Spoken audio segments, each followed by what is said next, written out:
کل P D M کے جلسے میں محمود خان اچکزئی نے بیگم صفدر اعوان کی موجودگی میں اور نون لیگ کے پلیٹ فارم سے زندہ دلال لاہوریوں کی جو تضحیک کی اور ان کے متعلق بیہودہ الفاظ کہے کہ وہ ہندوؤں اور سکھوں کے ساتھ مل کے انگریزوں کی غلامی کیا کرتے تھے، انتہائی قابل مذمت ہیں۔ آج میں حقیقت پوری پاکستانی قوم کے سامنے رکھوں گا کہ محمود خان اچکزئی بلوچی گاندھی عبدالصمد اچکزئی کا بیٹا ہے، وہ بلوچی گاندھی کے جس نے 1947 میں تحریک پاکستان کی کھل کے مخالفت کی تھی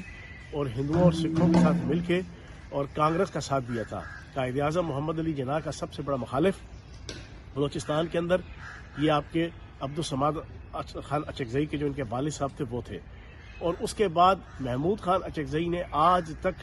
پاکستان کو دل سے تسلیم نہیں کیا، آج تک کبھی پاکستان زندہ آباد کا نعرہ نہیں لگایا، آج تک کبھی پاکستان کا جھنڈا نہیں لہرایا۔ آج بھی وہ این ڈی ایس اور انڈین را کا ایجنٹ ہے اور کھل کھلا کے پختونستان کی بات کرتا ہے، اور اس کے والد نے اور اس نے آج تک انگریزوں کی اور ہندوؤں اور سکھوں کی ہی غلامی کی ہے۔ تو میں کہتا ہوں شرم کا مقام ہے، ڈوب مرنے کا مقام ہے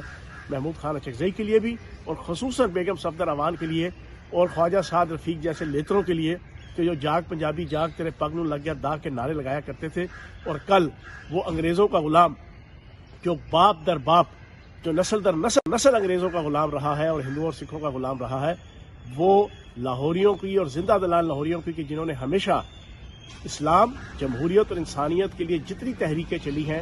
فرنٹ فٹ پہ آ کے جس کی قیادت کی لاہوریوں نے، ان کی تضحیک کر کے گیا۔ میں مطالبہ کروں گا کہ بیگم صفدر اعوان صاحبہ فوری طور پر پوری پاکستانی قوم سے محمود خان اچکزئی کے ان بیہودہ الفاظ کے اوپر لاہوریوں سے بھی اور پوری پاکستانی قوم سے